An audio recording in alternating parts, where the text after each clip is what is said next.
రూములు ఆడైతే ఏకంగా పెగ్గులే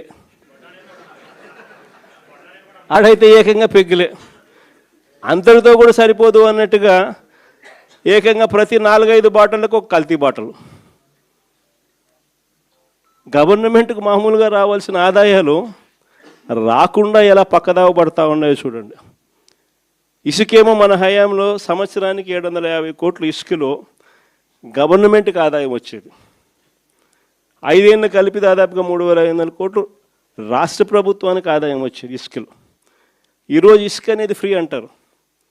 ఎక్కడైనా ఇసుక ఫ్రీ జరుగుతుందా? పూర్తిగా దోచేసుకోవడమే. ఎక్కడ చూసిన మిషన్లు, ఎక్కడ చూసిన లారీలు, ఎక్కడ చూసిన టిప్పర్లు దోచేసుకుంటా ఉన్నారు. ఇసుక చూస్తే రేటు చూస్తే మనకన్నా డబుల్ రేటుకి అమ్ముతూ ఉన్నారు. మన ప్రభుత్వ హయాంలో అమ్మిన దానికన్నా డబుల్ రేటుకి అమ్ముతా ఉన్నారు. రాష్ట్ర ప్రభుత్వానికి రావాల్సిన ఆదాయం జీరో. సిలికా, క్వాడ్సు, లాటరైటు, మీ ఇష్టం, ఏ మినరల్ అయినా వేసుకో, ఏదన్నా వేసుకో, అన్నిట్లోనూ లూటి. రాష్ట్ర ప్రభుత్వానికి సంబంధించిన ఆదాయాలు రాష్ట్ర ప్రభుత్వానికి రావు. మొన్న సంక్రాంతికి అయితే హైలైట్. నిజంగా అసలు ప్రభుత్వమా జంగల్ రాజ్యమా ఇదే అని చెప్పి అనిపించే విధంగా జరిగింది.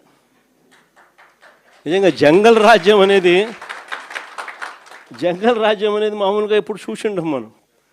నిజంగా నాగరిక ప్రపంచంలో మనం ఉన్నామా అన్నది క్వశ్చన్ మార్క్ అనిపించే విధంగా సంక్రాంతి అనేది చేసినారు వీళ్ళు. ఎంత దారుణం అంటే అసలు ఆ వీడియోలు చూస్తూ ఉంటే, ఆ సోషల్ మీడియాలో వైరల్ అవుతా ఉన్న వీడియోలు చూస్తూ ఉంటే ఆశ్చర్యం కలిగిస్తూ ఉంది. మొబైల్ రికార్డింగ్ డ్యాన్సులు, మొబైల్ బండ్లలో కొత్తపేటలో రికార్డింగ్ డ్యాన్సులు, రోడ్డు మీద రికార్డింగ్ డ్యాన్సులు పెడతా ఉంటే మనుషులందరూ పరిగెత్తా ఉన్నారు.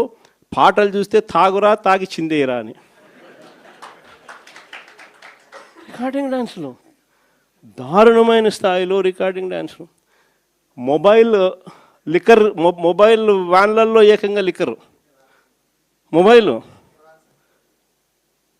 అసలు ఏ స్థాయిలో జరిపినారని అంటే ప్రతి నియోజకవర్గంలో ఆక్షను. ఇవన్నీ చేయడానికి ఆక్షను. మా పులివెందులలో కూడా 3 కోట్ల కంటెస్ట్ చేసిన ఎమ్మెల్యే 3 కోట్లకు అమ్ముకున్నాడు. వీళ్ళు ఎక్కడెక్కడి నుంచో వచ్చి అక్కడ సెటప్ చేస్తారు. 9 సెంటర్లలో 8 సెంటర్లలో పెట్టుకుంటారంట. టికెట్లు దోచేయడము.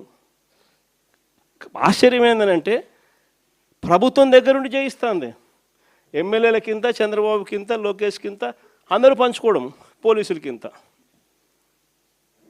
అసలు ఇటువంటి పరిపాలన, ఇటువంటి పరిస్థితి ఎప్పుడు కూడా చూడలే.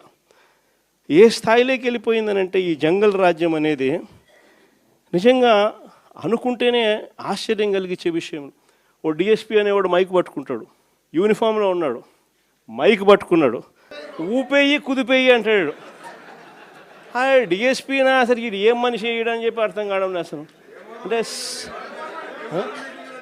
భీమవరం మీటింగ్లోనే అసలు ఇది నిజంగా సమాజంలో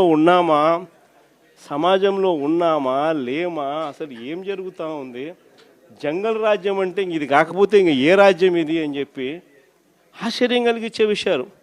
నిజంగా ఈ బరితెగింపు అన్నది, ఈ విచ్చలవిడితనం అన్నది నిజంగా ఏ స్థాయికి వెళ్ళిపోయిందనంటే చంద్రబాబు నాయుడు గారి ఎమ్మెల్యేలు, చంద్రబాబు నాయుడు గారికి సంబంధించిన వాళ్ళంతా ఏ స్థాయిలోకి వెళ్ళిపోయినారంటే నిన్న 20 పేపర్లో చూసినాం. కోడూరు ఎమ్మెల్యే ఆరవ శ్రీధర్, అదే మనిషేనా అసలు ఇది ఎమ్మెల్యేనా అని అనిపిస్తుంది నాకు. అసలు ఈ అరవ శ్రీధర్ అనేవాడు ప్రభుత్వ ఉద్యోగి అయిన ఒక అమ్మాయిని భయపెట్టి, బెదిరించి, రేపు చేసి, హెరాస్ చేసి, స్వయంగా ఆ అమ్మాయి తనకు జరిగిన అన్యాయాన్ని కూడా ఏకంగా సాక్ష్యాలు, ఆధారాలతో సహా బయట పెట్టింది. ఆముదాల వలస ఎమ్మెల్యే ఇంకోడు కూన రవికుమార్. ఈయన గారి వేధింపులు భరించలేక గవర్నమెంట్ స్కూల్ ప్రిన్సిపల్ ఆత్మహత్యా యత్నం చేసుకుంటే ఇప్పటి వరకు చర్యలు లేవు. సతివీడు ఎమ్మెల్యే కోనేటి ఆదిమూలం ఒక మహిళను బలాత్కారం చేసిన చివరికి ఆ అధికారిని ఉపయోగించి ఆ కేసునే క్లోజ్ చేయించుకుంటారు. ఎంత దారుణంగా జరుగుతుందనంటే ఇంకొకడు మంత్రి సంధ్యారాణి పిఏ మంత్రి సంధ్యారాణి పిఏ ఇంకొకడు. తనను లైంగికంగా వేధిస్తున్నాడని మరొక ప్రభుత్వ ఉద్యోగి అయిన మహిళ ఫిర్యాదు చేస్తే అతన్ని వదిలేసి ఫిర్యాదు చేసిన ఆయమను జైల్లో పెడతారు. ఆయమ మీద కేసు. ఇంకోడు గుంటూరు ఈస్ట్ ఎమ్మెల్యే నజీర్ ఇంకోడు.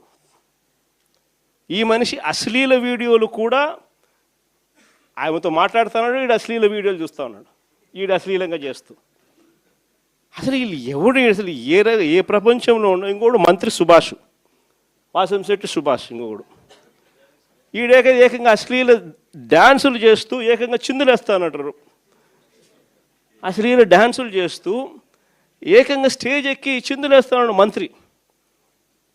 అసలు నాకు ఆశ్చర్యంగా ఉంది. అసలు జంగల్ రాజ్యం అని అంటే ఇంకా వేరే పేరు ఏమైనా ఉంటుందా ఈ ప్రభుత్వంలో జరుగుతూ ఉన్న పనులకు?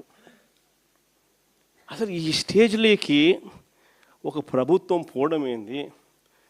దగ్గరుండి ఇట్లా టోళ్ళని తీసుకొని పోయి ఇన్సిడెంట్ జరిగితే భయము భక్తి లేకపోకుండా మరుసటి రోజు జైల్లో పెట్టాల్సిన వాళ్ళందరినీ జైలు అనేది ఎలా ఉంటుందో చూపించాల్సింది పోయి, ఇలాంటిది ఏదైనా చేయాలంటే బొల్లులో భయం అనేది ఎలా ఉంటుందో చూపించాల్సింది పోయి వీళ్ళందరినీ ప్రోత్సహిస్తాడు ఎవడు? వీళ్ళందరినీ ప్రోత్సహిస్తూ ఉండేది వీళ్ళు. సాక్షాత్తు దగ్గరుండి చంద్రబాబు నాయుడు, ఆయన కొడుకు, ఆయన ప్రభుత్వం. నిజంగా ఇలాంటి పాలనలో మనం ఉన్నాము, ఇలాంటి రాష్ట్రంలో మనం ఉన్నాము అని నిజంగా జంగల్ రాజ్యం అని అంటే ఇదే.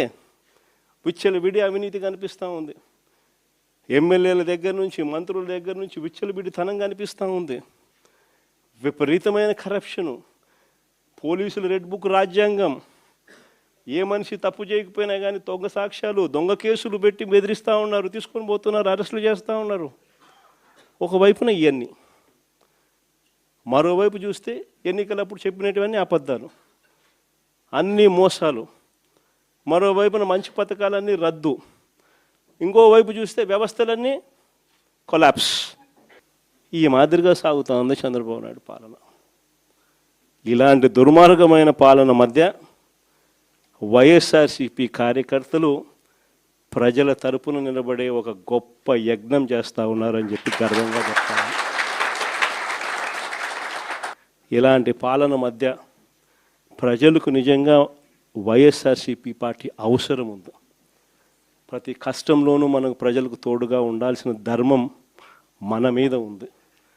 కాబట్టి నేను మీ అందరికీ కూడా ఒకటే చెప్తా ఉన్నా, చూస్తా 2 ఏళ్ళు అయిపోయింది. ఇంకా కళ్ళు మూసుకొని కళ్ళు తెరిచేసరికి ఇక 3 ఏళ్ళే ఉంది. ఈ 3 ఏళ్లలో కూడా ఇంకొకటి 1.5 సంవత్సరం గడిస్తే ఆ తర్వాత నా పాదయాత్ర కూడా స్టార్ట్ అవుతుంది.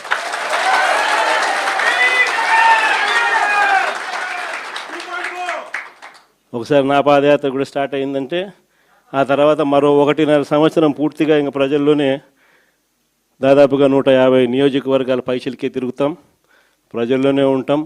ప్రతి 3వ రోజు ఏదో ఒక నియోజకవర్గం నుంచి కాన్స్టిట్యున్సీలో ప్రజల ఉప్పెనను చూపిస్తూ పబ్లిక్ మీటింగ్లో ప్రజా సమస్యలను లేవనెత్తు చంద్రబాబు నాయుడు కడిగేస్తూ నాయుడు గారు సాగిస్తూ ఉన్న ఈ పాలనను ప్రతి ఇంట్లోనూ చర్చనీయాంశంగా జరిగించాల్సిన అవసరం ఉంది. ఈ పాలన ఎంత అన్యాయంగా ఉంది అనేది ప్రతి ఇంట్లో చర్చ జరగాలి. మన ప్రభుత్వ పాలనకు ఈ ప్రభుత్వానికి మధ్య తేడా ఎంతుంది అన్నది ప్రతి ఇంట్లో కూడా చర్చనీయాంశంగా మార్చాలి.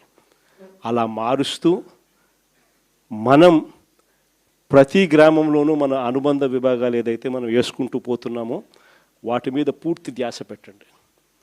అనుబంధ విభాగాలు అన్నది మన క్యాడర్ ఏదైతే ఉందో వాటిని అన్నిటినీ స్ట్రీమ్లైన్ చేయాలి.